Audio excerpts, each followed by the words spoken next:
Devant un patient qui vient consulter pour une toux sèche ou une dyspnée expiratoire sifflante, il faut penser à l'asthme. Surtout devant une crise de survenue nocturne réversible avec ou sans traitement chez un patient connu asthmatique ou bien dans un contexte d'atopie ou d'exposition allergique.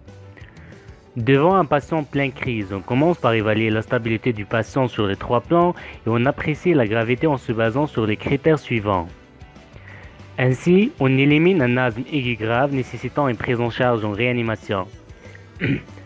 Sinon, devant une crise modérée à sévère, il faut mettre le patient en condition par libération des voies aériennes, position demi-assise, oxygénothérapie avec bêta-2-mimétique à courte durée d'action, salbutamol 1 cc avec 3 cc de sérum salé en nébulisation avec un débit de 6 à 8 litres, à répéter toutes les 20 minutes pendant 1 heure, puis réévaluer.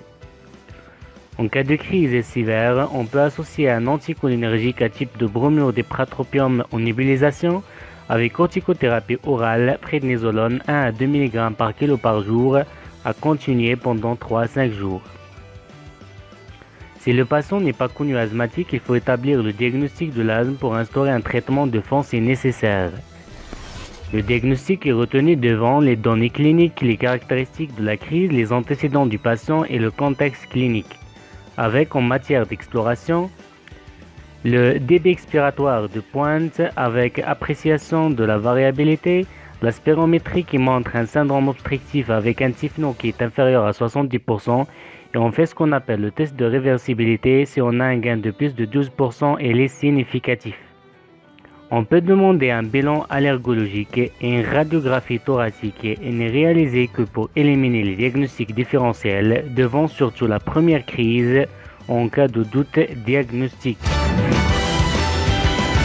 Avant de passer au traitement, il faut classifier l'asthme. Est-ce qu'il est intermittent? C'est-à-dire que les symptômes diurnes surviennent moins d'une fois par semaine avec un DEP qui est normal entre les crises et des symptômes nocturnes moins de 2 fois par mois. Ou bien persistant quand les symptômes diurnes dépassent 1 fois par semaine et les symptômes nocturnes dépassent 2 fois par mois. Et là on distingue entre un asthme persistant léger quand les symptômes sont peu fréquents avec un DEP qui est supérieur à 80% avec une variabilité entre 20 et 30%. Un asthme persistant moyen quand les symptômes sont quotidiens avec des signes nocturnes qui dépassent 1 fois par semaine et le DEP entre 60 et 80% avec une variabilité qui est supérieure à 30%. Un asthme persistant sévère quand les symptômes sont permanents avec des signes nocturnes qui sont fréquents et un DEP qui est inférieur à 60% et une variabilité qui est supérieure à 30%. Selon cette classification, on peut instaurer un traitement de fond.